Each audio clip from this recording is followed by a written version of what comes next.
everybody, and welcome to another edition of Serving It Up. I'm Jim Hayes, along with Lance Lynn and Matt Holliday. Kyle Gibson, not with us today. He's on kid duty, which happens to all of us from time to time. Plus, he's going to be looking for another job opportunity, so he's working the phones today, I guess. Kyle was just released by the Orioles. So, gentlemen, I want to start with that because I think the process is interesting. You both been in a situation where your run with one team ends and you're looking for the next opportunity. I'll start with you, Lance. How does that process work? Is that like you just sit back and wait for your agent to do his thing? Or as a veteran of many years with connections, do you work the phones as well? Yeah, you kind of do a little bit of both. You see what's out there, what's available. Right now, you're looking at kind of injuries, guys might be banged up a little bit, things of that nature. And you'll find most of those things out on your own more by talking to other former teammates and stuff like that than maybe than your agent will. For Kyle, he's in a weird spot because it's different, right? In the middle of the season, you don't know who needs what they're looking for, this and that. He came off of a not so friendly run right out of the gate here. And to his credit, he gave it everything he could. But when you start spring training late and, you're trying to play catch up from the get go, it's tough. And now he's going to be in a boat where he's going to have to see if there's a major league deal out there, which you never know. And then you're going to have to be okay with the possibility of going on a minor league deal. And then you kind of are out of the controls, out of your hands if you sign a minor league deal somewhat. There's still ability to do upward clauses and this and that for teams. And, he's got to, make that choice if he's willing to do that and if that's what he wants to do. But heck, he's in the middle of the season. He's done the prep. He's done all the work to get to where he's at. So hopefully he gets to keep pitching and get to kind of right the ship this year because I've dealt with it a little bit in the past when I was in Minnesota. They could have released me in April. I had a 9 ERA in April in Minnesota that year because I showed up late to spring training. But they didn't, and I was able to turn it around and ended up with an ERA that was respectable by the end of the year. Unfortunately, Kyle didn't get that opportunity. And it's win-win for him because he wasn't certainly wanted to pitch another year as well. So hopefully he gets that chance. If not, he's got a great family. And as you guys say, he already has the bag. I think Matt Holliday says that a lot. But we got 5. We got 5 to go home. Then I guess that's the way, you can always look at it as a positive way. Hey, you get $5 million to go home. That's win-win-win. So Matt, you've been in that situation where you're looking for the next opportunity. Do you have an agent that takes care of everything, or are you working the phones too? Well, I mean, I think that the agent is certainly going to speak to the front office people. I think as a player, you're always looking for fits and what might fit one, as far as competitiveness, what's your, how competitive are they? Are you looking to play on a winning team? Are you looking to get closer to home? Is location important? Is the money important? So you take into all those considerations and then, so I think that both, like Lance said, I think you obviously, when it comes down to like some of the logistics and how close it actually is, the agent certainly can just step in. But, in 2018, when I went back with the Rockies, there was only a few teams at that point that I was willing to play for, and like Lance said, talked to a few of the current players on the roster. There was some push to get me to come back there and help them, as they were entering into a playoff run. So the older you get, I think the more you start to look at it yourself and try to figure out what's a great opportunity for you and your family and where you fit well. And I think that's something that you have the benefit of doing as you get older. And like you said, if you secured the bag, you can pick and choose with what you want to do. So like Lance said, he's, if nothing works out and it's picking up, taking kids and moving on to the next chapter, I'm sure, Kyle is in a good place with that. But, you just feel for him because, there's, like Lance said, no spring training. They're in a bit of a mess. The Orioles with the starting pitching's been pretty erratic. And so they're kind of in an emergency state and don't really have the freedom. If they were 5-6 games over 500, they might have a chance to let Kyle kind of work it out and get what spring training would have been for him under his belt. Location starts to come back, because I think his stuff was good. He was just leaving, balls over the middle of the plate, but I think eventually it would have come around. But like I said, they've got off to such a rough start that their margin for error is very, very slim. Yeah, not having the regular spring training obviously hurt him too, as Lance points out. So I was wondering about this. So you guys financially secure, wonderful families, but that first day where you're home and not playing somewhere, in your case, Lance, not pitching somewhere. Now, I know it was your call. You probably, could have taken a deal to do something somewhere. You said, that's enough. If I'm not making this much money, I'm home. But that first day you are home and you're not pitching somewhere, what's that feeling like? Because it's obviously years in the making that it's a new situation. For me, I guess they had the off season and spring training to kind of like get used to the idea, if that makes sense. Because it was like, all right, well, if this didn't happen, I guess I'm done type thing, or if I don't get what I want. So I kind of build up to it. It wasn't like a, hey, you're released and that's it type thing. So for my sake, I got a little bit of a build up and was able to mentally be okay with it. But that being said, there's a time when you're like sitting there and you're like, you watch a game and you see a guy, and you're like, I'm better than him. Like that still eats at you a little bit. And I had to learn. I think I'm gonna tell you the 15th of April. I think that was the only day so far of the year that I was like, man, I missed playing, because that was the first time I never got a paycheck in about 14 years. So, and then after that, I was like, oh, you're fine.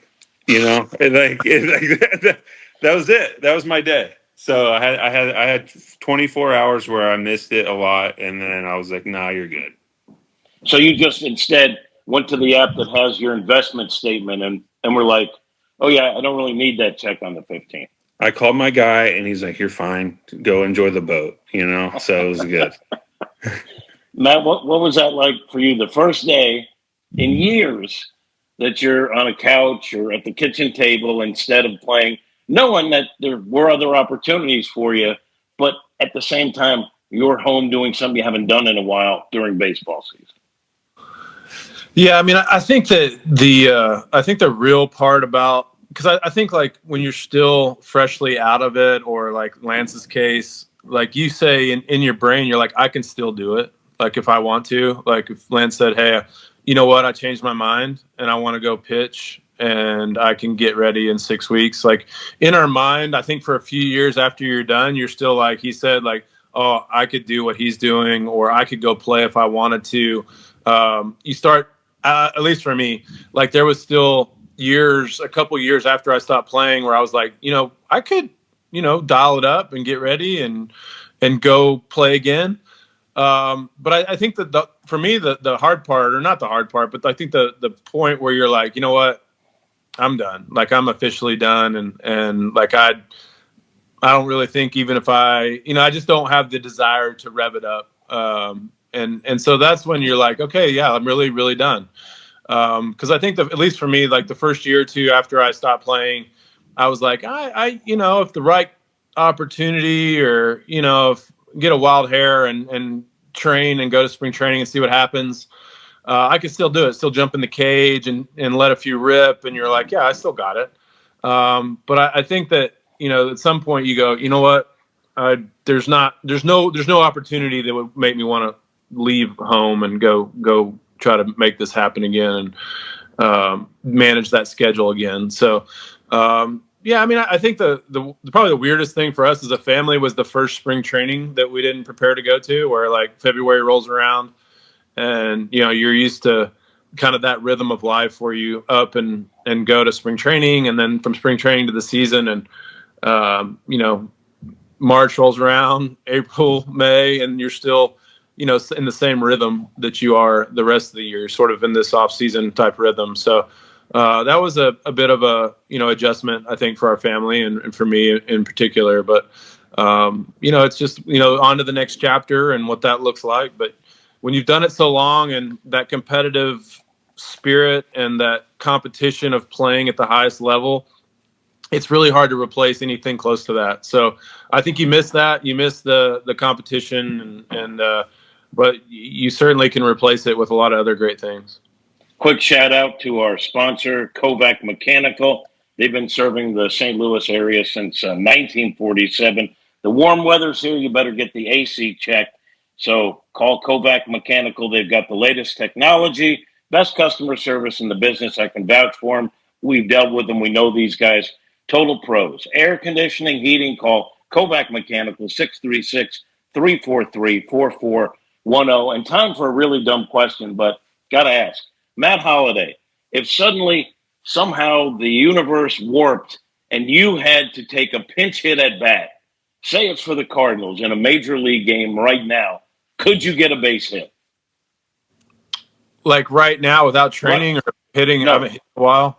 Boom, like all of a sudden there was a warp and you found yourself in the 7th inning facing the Reds, and Oli Marmol says, Holliday, you're pinch hitting. Could you get a hit? Could you give a competitive at bat? It's going to be a lefty reliever for Burleson. So think about like that. Okay. I need to know. I was going to say, if you tell me who it is, I think I can probably give you a better answer. Is he low 3/4 with like a little something that comes down and in so he can scoop it? Then, yeah, I was going to say, is it 92, 93, or is it 98, 99? Because that matters. If it's Chapman, no. If it's 92, 93, I have a chance. I don't like my chances because I haven't hit in months. But I think that, I mean, look, I could get lucky. Yeah, I mean, I think I could get lucky just because I've done it a million times, but I don't love my chances. Not a lot. No. Be a sinker down the way, shoot through the 4-hole. I mean, I have a chance, but I don't like them.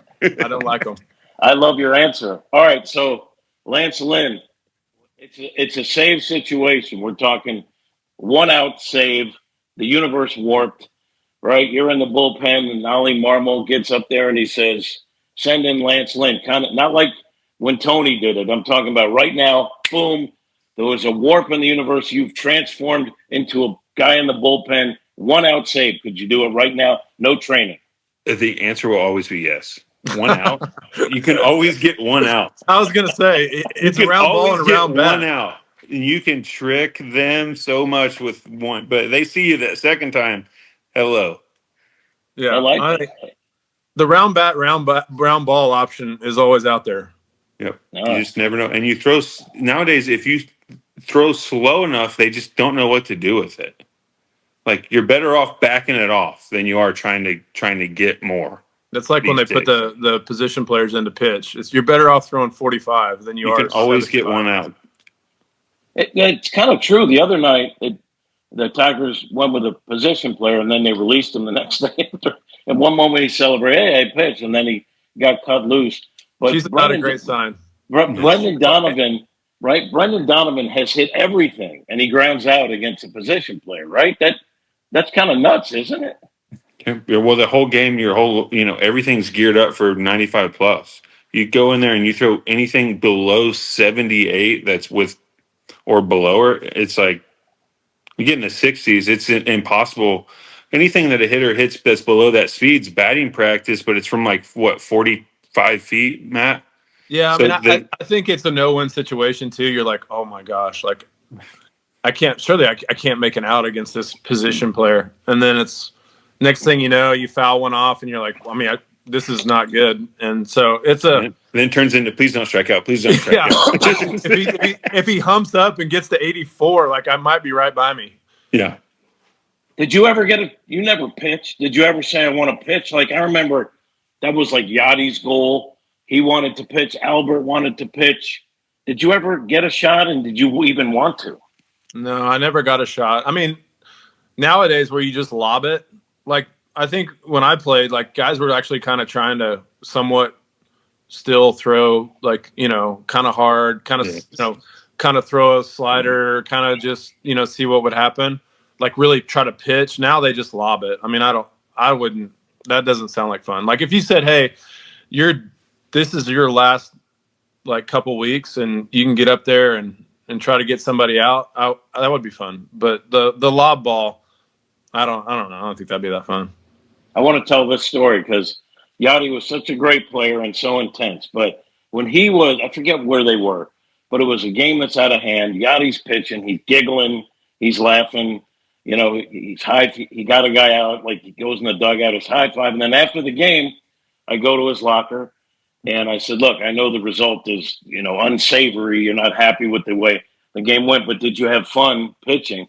And he said, "No, we lost." And he was totally downplaying it. And then this old reporter from whatever city we're in said, "Hey, is that ball in your locker the game ball from the strikeout you got?" And Yachty had to admit that the answer was yes. He kept the ball because he had a ball as a position player. More serious topic. And Matt, you're close to the situation. So the Orioles are obviously underperforming right now, right? They fired their manager. They made some other moves. Your son, by the way, is playing really well, and we'll get to that because he's hitting leadoff, which I think is kind of cool, and I guess he's embracing that. But so I know you're a parent of a kid who plays for the Orioles. You're not going to be overly critical, but what do you see as what the Orioles are dealing with right now? Yeah, I mean, look, it's you as a team, you try to build up depth for injury. I mean, everyone knows that injuries are part of the game, particularly pitchers. So you go into a season trying to think that we need to accumulate depth, and that you are going to sustain some injuries. They've sustained Grayson Rodriguez, and then Bradish is not back until probably July or August from Tommy John. So those are their two, I would say, guys that have an opportunity to really dominate a game with stuff. And so it's they've had some injuries. Tyler O'Neill was their biggest offseason sign, and he's been out, a good bit. They haven't hit the ball as good as I think they're capable of. I think they've, I look at some of these numbers now, like their expected batting average and some of these numbers that if you look a little closer, they've been a little bit unlucky with some of these guys like Adley Rutschman and there's been at Mountcastle, like they've had some bad luck, which is, in a combination with the injuries. So it's kind of been a lot of things. I think it's been to get off that bad of a start with a talented team that's won 90 something last year and 100 the year before. You have to have a lot of things sort of go the wrong way on you, and they have. And I think it starts with pitching injury. And it's one of those things like Lance, when you play long enough, you see periods where the games you pitch well, you don't score. The games you hit well, you give up runs. The games the starters are pitching well, the reliever has a rough day. And so it's been one of those things where when you look at a team like them that has talent, but they're losing at the pace they're losing at, it's always something seemingly. And so I think it's been rough, but I think that they are capable of getting hot and sneaking back into the wild card hunt at some point. But they better get going soon. Lance, what's it like when you're on a ball club that is underperforming, right? I mean, it's a big part of your life.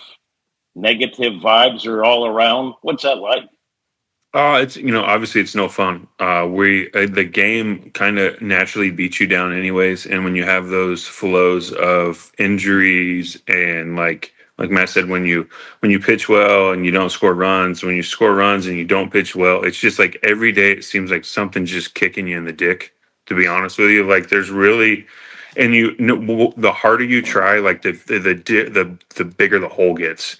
And they're still a young team, and they've had a lot of success at the big league level, quick too, and they've won games. So in their mind, it's like, hey, what the hell's going on? Probably too at the same point, because they're like, hey, when we were supposed to win or weren't supposed to win games, we're supposed to be young or whatever, we were winning games. Now we're supposed to win games and we're not.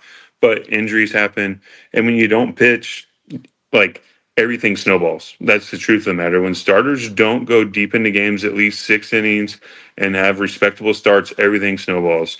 You feel more pressure on the defense and offense, and then the bullpen gets overexposed, and that's what's happening. And you look at their offseason, they signed some guys that, were, some depth pieces and this and that. I think that you're looking at, they didn't do enough to go for it, in my opinion. That's my opinion, as in you let Corbin Burns go, you don't get a bona fide, hey, here's our pillar to go with our young starters, and then you add the veterans at the 4-5 spot, right? They didn't do that. They were like, hey, hopefully these guys take the next step. Hopefully these guys that are older don't digress. And then you're like, you're kind of hoping, and then our offense will carry us, because that's what it's been doing the last couple of years.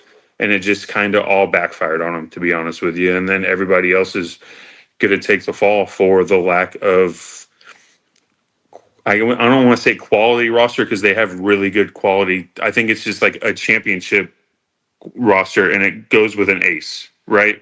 If you have Corbin Burns, you're probably talking a little different, because then you can sustain, and then you can add the depth pieces, and that's a different story. I think that's really killed them. You agree with that, Matt? Yeah, I mean, look, when you talk about Corbin Burns and Santander, I mean, Santander hit 40 homers last year. And so, you lose those two guys, and that any team that loses I would say Corbin's probably an industry-wide top 5 starter in the game. And Santander hitting 40 homers as a switch hitter is very, that's a big piece. I think he brought a lot to the clubhouse, Santander and Corbin, as far as examples. And so I think sometimes the presence in the locker room gets overlooked. When you start thinking about replacing numbers, you can, this guy will take this, you start to replace numbers, but I think sometimes it's overlooked when you have a guy like Corbin Burns as an example for young players, and just example for everybody, and how he goes about his work and those kind of things. So it's certainly not a perfect science about roster construction, but I think everybody, when you lose a bona fide ace and a 40 home run hitter, you're going to feel the effects, and you combine that with injuries and some of the things that they've had. It happens. I mean, this isn't the first time it's happened. And so, it's like I said, it's not a perfect science. So you're just trying to adjust and then hope that you get healthy. I mean, I know Bradish is a really good pitcher when he's healthy and is coming off Tommy John, and like I said, I don't know the timeline. I haven't heard, when he's coming back, but he and Grayson Rodriguez, if they could get them back in the somewhat near future, I think could change things up quite a bit. Yeah. You lost 2 pillars, if you think about it. You lost a switch hitting 40 home run guy in the middle of your lineup, and you lost your stopper when it comes to skids as an ace. Like, when you lose that, like, other things have to go perfect for you the next year, and the injuries have not allowed anything to go perfect.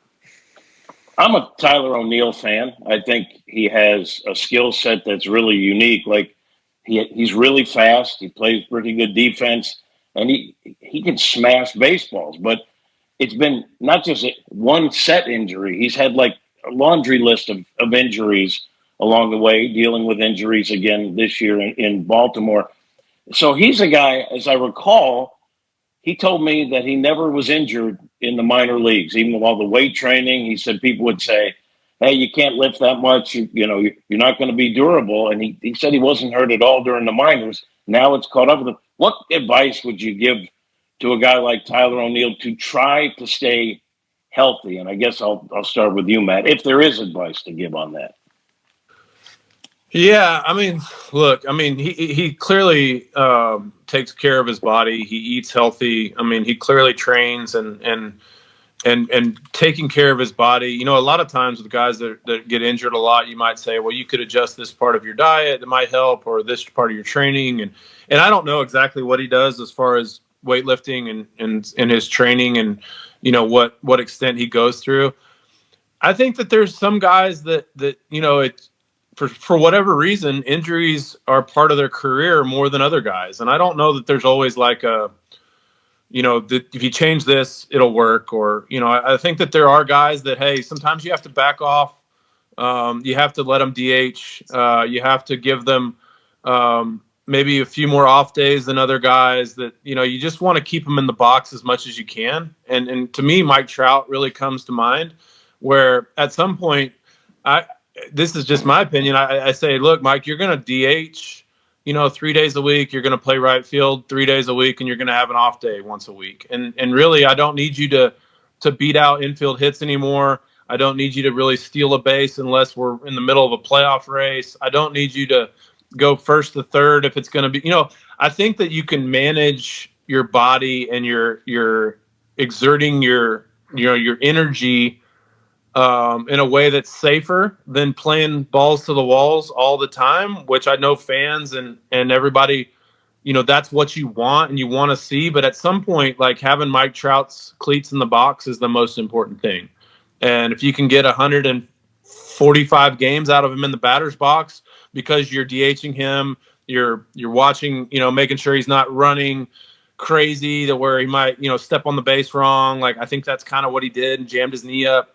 So I think that there's a way that you can manage these guys a little bit, but sometimes it's just bad luck and it's part of sport. Is that way with pitching too, Lance? Yeah, I think you're looking at pitching. You can have a great body guy or a bad body guy.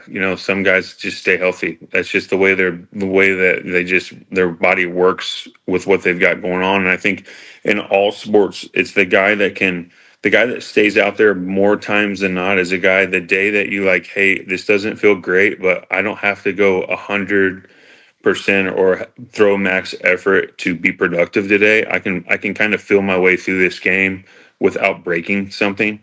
And that's how, I was able to get away with some things in my career by not throwing max effort. I think pitchers these days are all max effort guys, so it's a little different for them. I think older in your career, you use it when you need it, right? You don't just rip it all the time. And I think that's what Matt's talking about position player wise. Like, there's a sense of you have to figure out what's your governor. Where can you just kind of roll without putting yourself at risk, and then pick and choose your times to ramp it up and let it out. And I think that's part of getting older. That's part of the game. But all these guys, pitching and hitting, what's my bat speed? What's my exit velocity? What's my this and that? You're going to break if that's the only thing you think about. You have to know your body. And, hey, if I throw 95, but I don't feel great today, if I try to throw 95 every time, something might snap.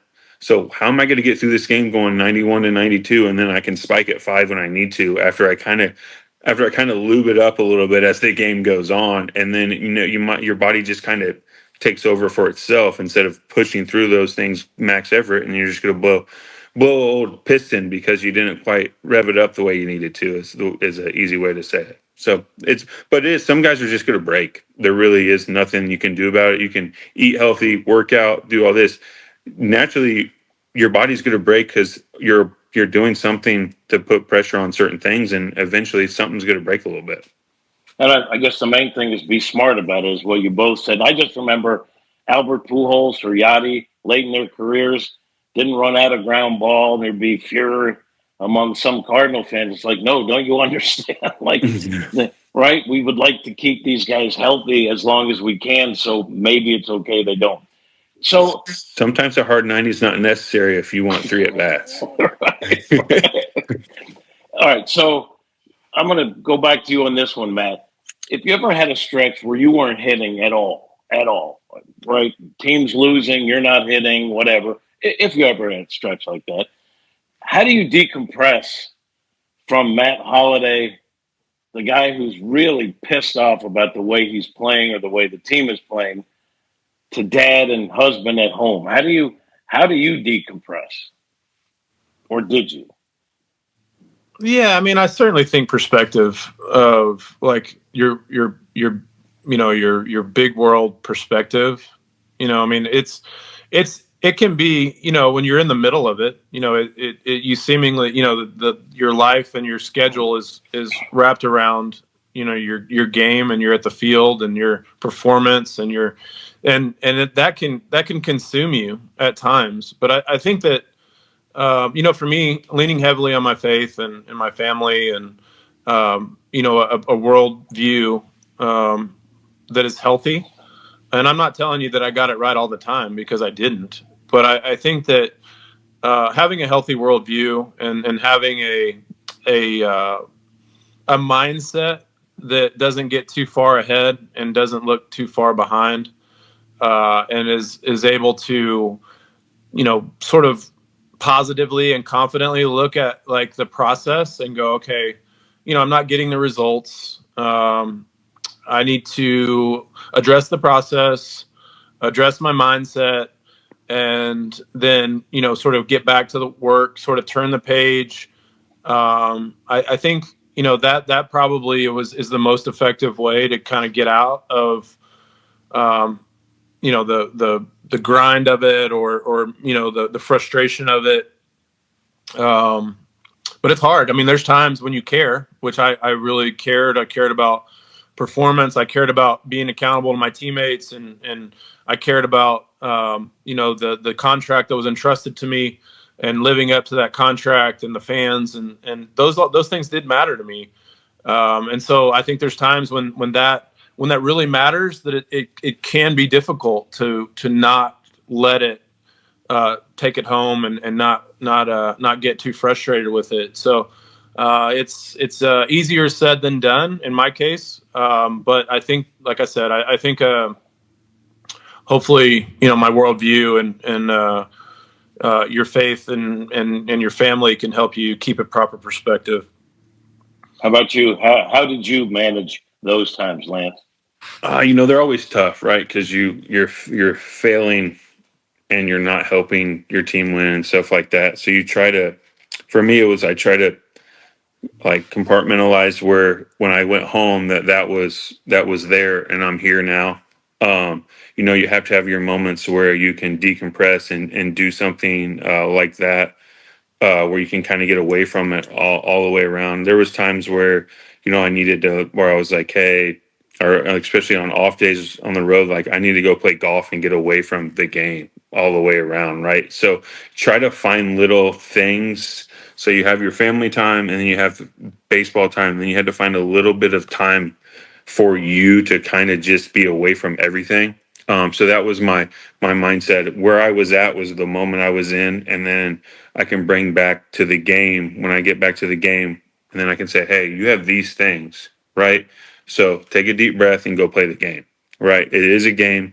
It is what you do for a living. You want to succeed. You want to be the best, but you also have to be realistic. Like, it is a game. So try to take a deep breath, try to understand the things you have, and understand, hey, I'm going to be better. And just because I had a bad one doesn't make anything else change. I got to go get the next one. So it was like I try to reset by really understanding and being thankful for the other things I had, and then coming back to the game, and then not letting it take away the other things I had, if that makes sense. I'm going to circle back to the Orioles now, okay?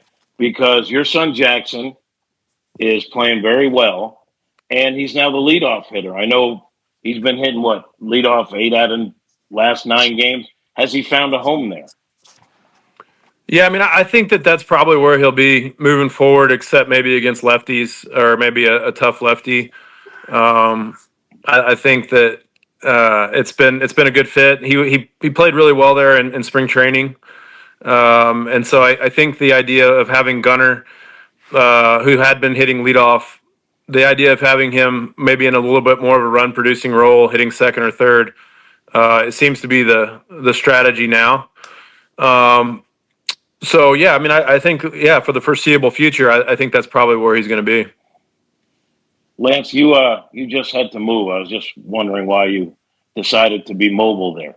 Every kid just got home from school, so you were about to hear all that. Last day of school here too, so they all just walked in at the same time. We're good. Do you have, Lance, any household chores, like things that you have to do? See, in my life, there's certain things, if I don't do them, I'm going to get in big trouble with my wife. Do you have chores that are yours that if you don't do, you will So hear about they it? just don't get done. Yeah. So I got a couple things. I got obviously trash, right? You do that. So I'm trash. Dishes. I feed all the animals. We've got 5 goats, a mini horse, 12 chickens, 3 dogs. So yeah, and then obviously you got to bush hog the pastures, all that stuff. So stuff like that. You have a mini horse. Mini horse, Earl. Why? Why What? not? No, I mean, did one of the kids want a mini horse, or did you Somebody want was it? riding a mini horse, and the next thing you know, we got a mini horse, and everybody wants to ride the mini horse. But when it's all said and done, when you've got some pasture, it's just free yard maintenance. So it's when it's all said and done. Smart. Thinking Yeah, thinking of the bottom line. it's either pay for gas or a mini horse. So at least you got something to look at out there. Matt, how about you? What are your household responsibilities that you are responsible for? Yeah, I mean, I think it depends on the day. I think I'm certainly in charge of the trash, certainly in charge of the dishes. Although I do a lot of the cooking, so the nights that I do most of the cooking, Leslie will do the dishes. Um, I cook a lot for Ethan. I make his breakfast in the mornings, and now that the kids are out of school, probably all 3 of the current kids that are at home, I'm in charge of the breakfast, and then anything else that might come up, happy to help. Can you So fix stuff around the house? no, horrible at that stuff, but I did make enough money to hire people to fix stuff, so I'm willing to make that call. I think that's the real advantage. I have limited skills at most things. I can cook a little bit. Manual labor. I can move things and carry things and I can do things. But as far as like having any skill that's helpful around the house, it's pretty much call somebody who does. Lance, you too? Yeah, I mean, if you're talking like if I'm definitely would need a heating and air guy if it came to that. I'm not going to be able to Say fix Kovac anything. Mechanical so they get their money's worth. Bingo, Kovac Mechanical. I would need them in a heartbeat. No, when mechanical stuff, like there's a few little things I can do, but like I'm not going to be able to like if I can maybe change your oil, that's about as deep as I can go. It's good. I can't change I it. was gonna say I appreciate that. Yeah, Yeah. it's been my that was one of the things my grandfather taught me when I was younger. He was saying, "Hey, a real man changes his oil." I'm like, well, I made enough money where That hurts. I Yeah, can that pay. hurts a little bit. I go. I made enough money to pay a real man to do it. Now I don't know. Yeah. It's I'm not saying emasculating. It's I've not changed it. emasculating. I've not changed my oil or changed a tire since the day I made a major league. So I'll tell you that. All right, let's talk about the Cardinals because we haven't really talked about them much. Playing very good baseball. I want to ask you about fan perception because fans are upset and rightfully so. It's their money. If they want to go to Bush, they don't want to go to Bush. It's their money. They should do whatever they see fit. But take for example times when Oli Marmol they wanted some fans wanted to run them out of town. Now all of a sudden they're playing better baseball. It's pretty good. Miles Michaelis, they wanted him gone after that Boston outing. Since then, he's been very good. He's not going real deep, but he's keeping his team in ball games. His ERA is like around 2 right now. All of a sudden, hey, Miles is still a pretty good pitcher. So when you were playing, and I'll go with you, Lance, on this one, right? The hot and cold relationship with the fan. What's that like? Because I know you guys care about fans, but fans will turn on you too. So how do you handle that? Obviously, that that's part of the game, right? And I will say this: there's no player that wants to stink, no manager who wants to lose or anything like that. So I think fans sometimes need to realize, like, hey, they're not out there trying to be bad, too. So, but you want to win, you want to succeed, you want to give them fans something to cheer for, or if you're on the road, you want something for them to boo at because you want them to hate you. So that's part of the game. It's part of the process in this sport. It will go in and out. Like right now, the fans from the get go this year, they want to blame Ollie and do all this. Ollie's playing the card that he was dealt. There's really no other way to say it. You cannot sit here and blame Oli for anything. And then you want to question in-game moves, go ahead and question him. But he's always got a method to his madness of why he's making what move and this and that. And people need to realize not everybody is available every day, bullpen wise or position player wise. And no, it's not, you don't need to know why they're not available. It's none of your damn business. That's where I draw the line. Okay. It's like, hey, it wasn't available. That's it. So I think, hey, there's obviously some realistic, or there's some obvious reasons why people aren't available. Helsley just threw the two last 2 days in a row. He's not available. Or this reliever's obviously been dinged up. He's not available. So I think there's got to be a little bit of just knowing the obvious, and sometimes that's not always there. But hey, when I was there talking to Oli, seeing how he operates, seeing how he's operated with every other manager I've had, Ollie knows what he's doing and knows what he's trying to get done each day. Some days it just doesn't go the way anyone hoped it would, or this or that, and you got to just figure it out on the fly. And when you're, like you said, and if you're kind of handcuffed bench wise and this and that, you have what you have, and you have to play the hand you're dealt. You're going into games with 4 guys in your bullpen available out of the 8. That happens a lot. So I think Ollie does a hell of a job. The staff does a hell of a job. They put Miles in a situation to where he is succeeding in what he does well. He gets quick outs and he does a great job the first 2 times to the lineup. Things have a tendency to sneak up on him that third time through, and it happens to a lot of people. There's hey, this is what you're doing, this is how we're doing. So they've really pushed those things on, and everything's starting to click. And you got to give this team time too. A lot of these guys have not played at the big league level for a long time and had a lot of success, so you got to figure that out too, and they're starting to do that. Just first, your thoughts on Oli, Matt, and also when you're going through a rough stretch of the team is, and you hear that fans are sort of getting upset. Well, I think they've probably at least come around a little bit at this point, being 5 or 6 games over 500 and right in the middle of the NL Central. So that's got to be exciting. I mean, I think that when you talk about baseball is the ultimate second guessing sport, right? So everybody can, after the decision is made, everyone gets a chance to second guess and say, well, if you would have done this, the outcome would have been different. And no one ever has to be accountable to whether that's actually true or not. So it's one of those things. I think that going in, that and especially now with social media, everybody has an opinion, right? There's a platform for everybody to get their own second guess out there and their own opinion out there, and why this guy's doing this or that guy's doing that. And like Lance said, there's days where there's people that are unavailable for reasons that you don't necessarily want to or can disclose. There's guys like we talked about earlier that if you keep leaning on them, they might break, right? So you protect them, particularly early in the season for maybe later in the season. And there's guys that my this or my that is a little bit sore. I could go today, but and then as a manager, you weigh the pros and cons of do I push now? Do I play that card now, or do I use somebody else and fight another day?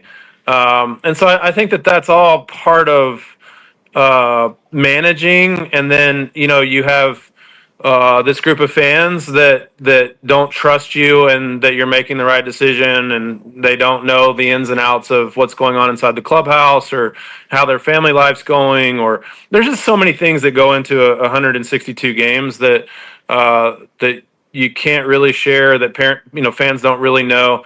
And then, like I said, baseball is the ultimate game where sometimes the right move doesn't turn out great, and everybody thinks you should have gone the other way. And they very rarely like to point out how great you did when it goes great.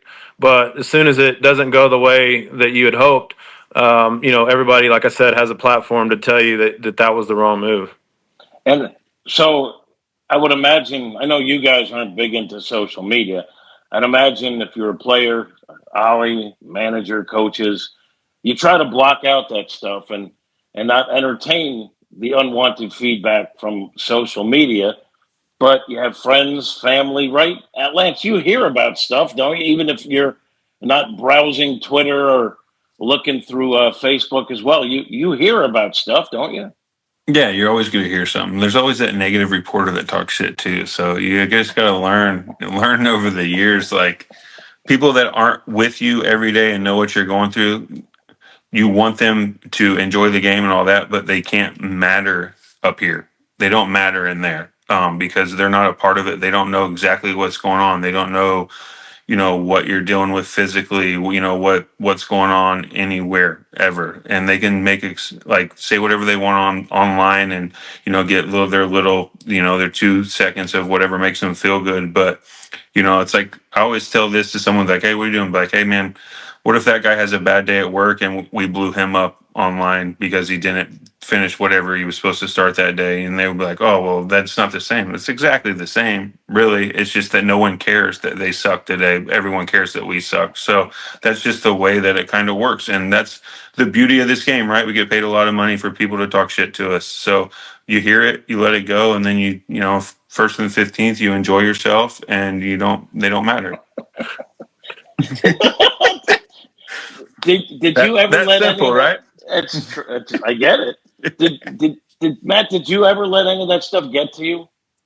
I mean, I think I did a pretty good job of keeping my circle tight. I certainly think that there's times when, um, you know, you want the fans to like and appreciate you. I mean, everybody wants to be appreciated and live up to their contract and their place on the team and their spot in the batting order and their performance. I mean, and yeah, I mean, I think you're human, but I think it is important for baseball players to.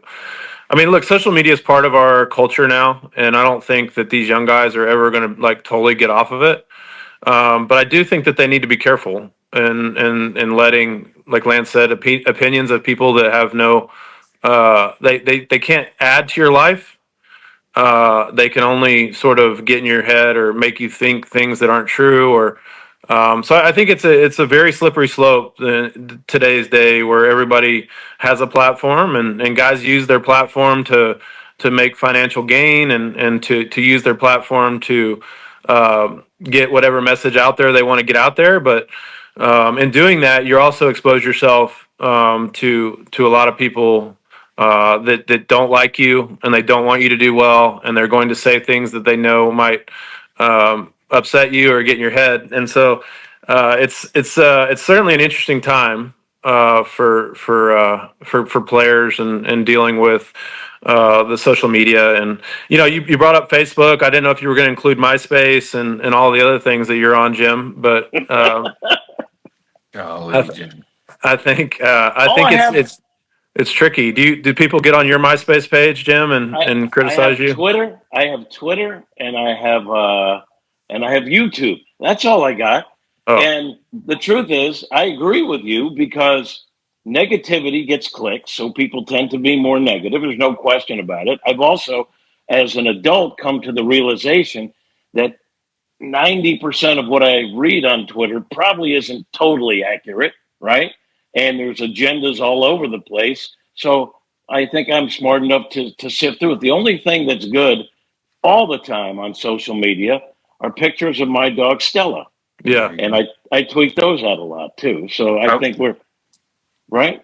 I'm gonna add on to this. The only time that I will truly or would ever truly get upset with anything that anyone said, if a guy played the game or a reporter knew better and they just did something to make themselves more, like, just to kind of put themselves ahead and do stuff like that. That's where I struggled. And it didn't matter if it was towards me or towards a teammate or anybody like that. That was like, they know better. Like, and like fans, they can say whatever they want and think and see whatever, and they never lived it, so they don't really know better, if that makes sense. But guys who lived it and played it and went through it, they know better. And that was the only times in my career where I was like, all right.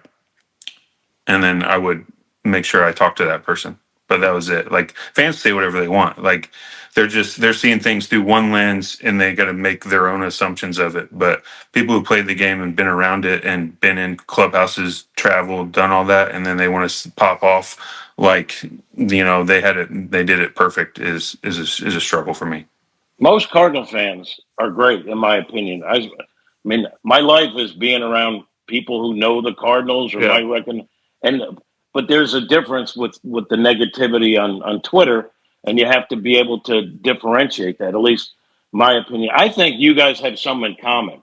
I think you're almost more appreciated now than as players. Like for Lance, when you were here, it took people a while to understand your personality and how you dealt with the media, and then they enjoyed it and then they loved you, but it took a little while. Yeah, it took me to be gone for 5 years. It's like, hey, go away for a while and then maybe we'll like you later, and that's part of it, right? When you're there, I was not in the time of my early career, right? You had Tony and you had Carp and those guys. Like I was kind of, and then it transitioned. You had Wayno who would literally tell everyone, "Gosh darn it, tip my cap," and that's who Adam was. If I had a bad game, I didn't want to fucking talk to anybody. That's just who I was. Like Adam's over there tipping his cap to everybody who got a hit off of him, and I'm pissed off and want to stab everyone in the neck that got a hit off me. So, like that, it took me, and it obviously took me a while to like grow and understand. Like, hey, you're gonna lose games, and you got to be a professional. But at the time when I came up, everyone wanted me to be. It's like everybody forgot I was young at one point, and like when I was 24, 25 years old in the World Series and this and that, and you had your good days and your bad days, but like somehow they've like everybody, Shelby Miller and Joe Kelly are not that much younger than me, and Waka, but next thing you know, like, oh, they're young, we'll give them a break. But Lance has got it. I'm like, bro, I'm the same age. Like, Just because you're like a big hairy dude, you got that big everyone's beard. like, man, I remember when I retired, one person around town's like, man, like I thought you retired 10 years ago. It's like, bro, 10 years ago I was 28 years old. Like I was in the prime of my career. So it's like people, I guess I was always kind of a little bit older I was in the Mott and Boggs category of age group. That's what they thought. But I was 4, 5, 6 years younger than those guys. And then I think you learn to sort of embrace it and have fun. And Matt, if you want me to be a dick, I'll be a dick. And that's right. That's what. All right. I'm going to curse for the first time. I'm going to curse for the first time on this. Uh-oh. But you did scare the shit out of some media because one, you're a big guy, and if you're in a bad mood, they're afraid of you. But secondly, they also were scared about the question to ask. Like they were scared to be able to roll with it. I learned to let my smart ass out is what I learned to do. And I will say this: Chris Carpenter and Jake Westbrook really, really helped me be able to combine the two, right? Because Carp was so intense and so like this, and Jake had such a good way of like, man, he could jab you, and you're like, that was good. I'm still processing how good it was. Like that's how, and so I was able to like combine the two. And they told me one thing that I never forgot is, hey, as much as they act like they're your friends, they will throw you under the bus in a heartbeat. And so I've never lost that because early on in my career, I had a few things that when I told the truth, it felt like people would take jabs at me. So after that, it was like, all right, I'm going to tell you what I want to tell you, and that's it. Yeah, I mean, you have to protect yourself. And Matt, I think you're different in that you just hated talking to the media about yourself or whatever. And I think there was, maybe I'm wrong, a perception of he's a little aloof. And I was like, no, not at all. Or you got the reputation. He's a lead by example guy. He doesn't say, no, he says a lot, just not to you, the media. So I think after a while, people got to know you more. Plus, I don't think there was any more who did more charity stuff around town than you. I think after a while, people started to understand you. Do you agree with any of that, or is it all nonsense? Well, I mean, I don't know what aloof you're referencing. Like, I don't know exactly what that means. I would never have considered myself aloof. Did he just call you? I feel like he called you ditzy. Like he right. was like, aloof that's the first time I've been accused of that. You know, You know what? Trevor Rosenthal. Aloof just means kind of distant, not wanting. Like Oh, in the media good. sessions. Got Like wanting to separate yourself from it.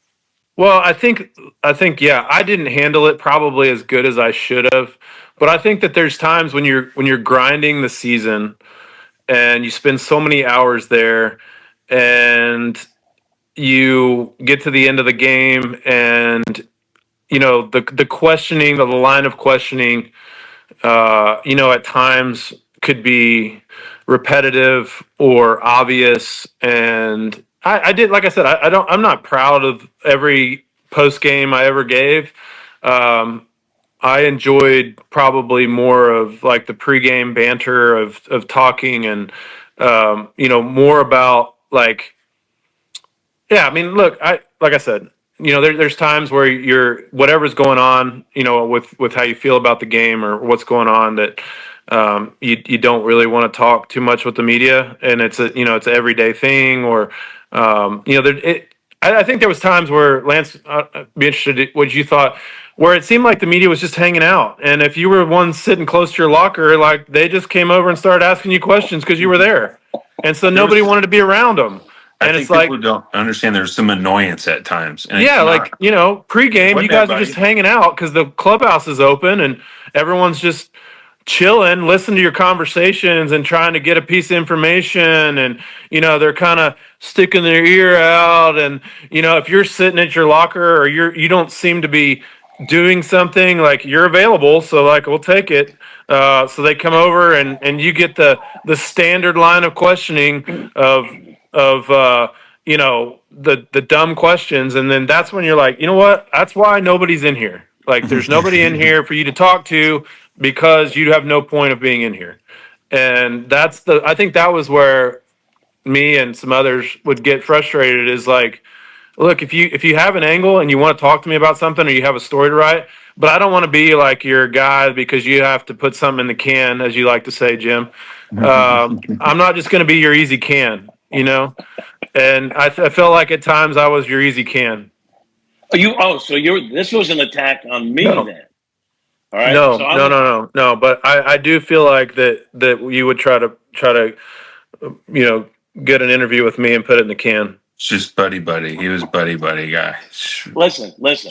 I'm going to defend. There are some. I agree. There might be too many folks in there that are tourists in Yeah. a sense. Like I get that, but like the writers and there's some people that need sound for their own report. Like the Kilcoins, Cusamanos. There's some young reporters doing the same thing. So they do have a job to do, but everyone's kind of scared to go up to the player first. That's just so it seems like everyone's just hanging out. Like when I go in there, trust me, I'd rather be eating or looking up stats or whatever. But I understand what you're saying. But I would say most reporters are in there trying to find an angle or get an angle, but they're just too scared to ask. And I will say that I respect this because if there was any media covering my work. Like, for example, if I ever gave a wrong stat or stumbled over words, if that ever happened in my career, and at the end of the night, I had 5 people with microphones going, why did you stumble and give the wrong stat? I wouldn't enjoy it either. So I empathize. But I will say, I think most of the reporters in there have a job to do. They're just kind of intimidated to go ask someone a question. Well, that's what the PR guy's for. Go be like, hey, I've got this story for this person. Yeah. Can you help me out? It's Fair that point. simple. So the problem is when you're sitting there watching the Kentucky Derby race just because you have nothing else to do except stand in the clubhouse, hoping that you catch something or somebody saying something or this or that, and where you can write a little thing. That's the problems. It's slowly turned into the media's clubhouse and not the players' clubhouse. And that's one thing that I hope that the union kind of nips a little bit. When you get guys comfy on a couch watching TV, it's like, come on now. It's like, why don't we just fucking make this the media clubhouse and we'll just hang out in the hallway? No, I get that, and I feel guilty. I always look at myself as I'm a guest in there, like I'm a guest, and I try to act accordingly. But I also, on the other hand, will sometimes make small talk with the players, so when they see me approach, it's not like I want something every time I come up to you. Yeah, and I just think guys like you that are on the plane and that we see every day, it's totally different. Like, I don't think we have any trouble. Like, I mean, the people that we know and we mess with, and we can, that you're on the grind with us. It's the people I think that just pop in and you don't really know them, and then they're next thing you know, they're you're just kind of, I think that's where, or like Lance said, like guys we've never seen before, they show up in the clubhouse and they're watching the TV and just kind of making casual talk with just because the clubhouse is open, they're in there. Like, it's like, do you have something to do in here, or are you just hanging out? Because like this isn't like just a hangout. All right, last thing, and I'm going to try to leave on a positive. I want you guys to rate the St. Louis media in terms of being nice, being fair, against the media in other cities in which you played. And I'll start with you, Lance, and hopefully we can end this on a positive for St. Louis media. Well, in all, you're looking at the media. If you're looking at compared to big markets, like they're easy. Like truthfully, like New York and LA, like you got to watch what you're doing even more. St. Louis, Chicago, Texas, Minnesota, those were all very similar media markets. So you knew who all the local people were. You knew who was there. You knew you knew everybody. So you were able to like kind of have that working relationship with, because you see them every day and you got to know them a little bit. New York and LA, my goodness, there's people I was in LA, I was 13 years in the big leagues, and people I've never seen before in my life. On the road to cities I've been on the road to that were road people. So that was a different world. You had to mind yourself a little bit better, as in senses you couldn't trust anybody in this sense, because you didn't know who was after what, or what they, or who they were writing for, or this or that. So that was a different world. And that's, you learn to, I tell guys this, you learn to be short and say what you need to say without saying anything at all in those places. And then in the other markets with St. Louis, you can actually give a little bit more and give the and the fans are easier to kind of work with too, because they are more your the media is more talking directly to the fans. Those big markets, they're trying to get on the bigger stages of ESPNs and stuff like that. They're trying to get different type of clickbait. Right? You agree with that, Matt? Yeah, I mean, I didn't play as many places as Lance, but I think that for the most part, like I have a good relationship with a lot of the people from St. Louis. I mean, you play long enough, you figure out the guys that are, like you said, they're actually just doing their job and have some funniness and wit to them, and are fair, and you can push back on certain things, or address things that you don't agree with, and that it can be cordial in that way. And you get to know people, like in St. Louis, and there's few enough media that cover the team every day that you can actually get to know them. I think in larger markets and larger cities, it's hard to even develop any kind of friendship or mutual respect for one another, because there's so many of them, and you're just you basically stand in front of a group and try to be honest, as honest as you can be, and be accountable. And I think that's really what fans are looking for, is honesty and accountability. And like Lance said, sometimes that's short answers, but that's ultimately, I think, what your responsibility is as a player is to be accountable and be honest. Gentlemen, you were both accountable and honest and gave great answers during this episode of Serving It Up. That's going to do it for this week. We'll see you next time, and hopefully the next episode won't suck.